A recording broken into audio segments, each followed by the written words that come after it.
নমস্কাৰ Deepika kitchen and ব্লগছৰ অন্য এটি ভিডিঅ'লৈকে আপোনালোক সকলোকে পুনৰবাৰ আদৰণি জনালোঁ।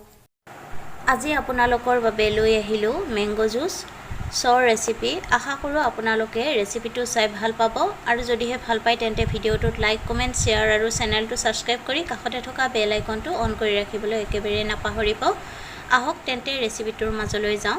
কেৰাহী এটা গৰম হ'বলৈ দিব আৰু তাত 2 গিলাচ পানী দি দিব আৰু পানীখিনি অলপ গৰম হ'লে তাত কাটি লোৱা আম দুটা দি দিব লাগিব।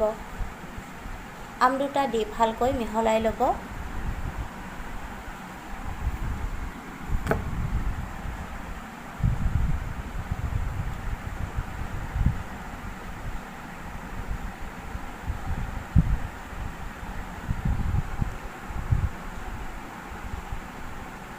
এতিয়া তাত চেনি জোখমতে দি দিব। চেনি নিদিলেও কোনো কথা নাই, যিহেতু আমৰ মিঠা থাকে, তথাপিতো অলপমান চেনি ব্যৱহাৰ কৰা হৈছে। আপোনালোকে নিদিলেও একো কথা নাই যদি আম মিঠা থাকে।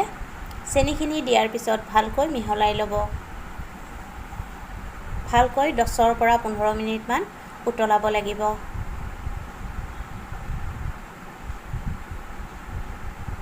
দহ 15 মিনিট উতলাৰ পিছত গেছৰ জুই নুমুৱাই দিব।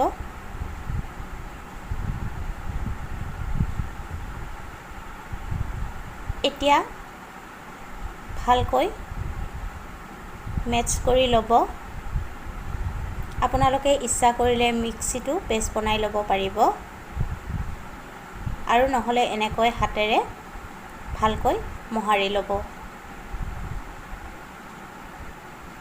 এয়া ৰেডি হৈছে। এতিয়া তাত অলপমান ক'লা নিমখ দি দিব। দি ভালকৈ মিহলাই ল'ব।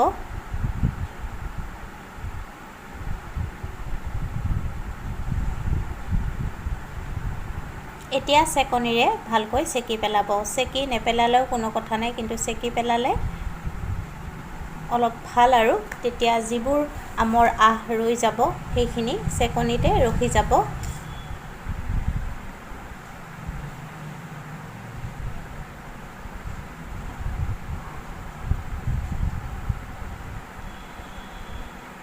ভালকৈ চেকি ল'ব।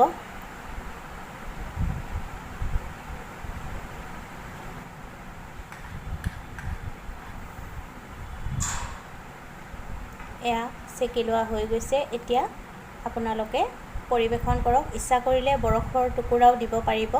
মোৰ এই ৰেচিপিটো চাই যদি ভাল পালে তেন্তে ভিডিঅ'টোত লাইক কমেণ্ট শ্বেয়াৰ আৰু চেনেলটো ছাবস্ক্ৰাইব কৰি কাষতে থকা বেল আইকনটো অন কৰি ৰাখিব। পুনৰ উপস্থিত হ'ম। আজিলৈ আহিলোঁ। ধন্যবাদ।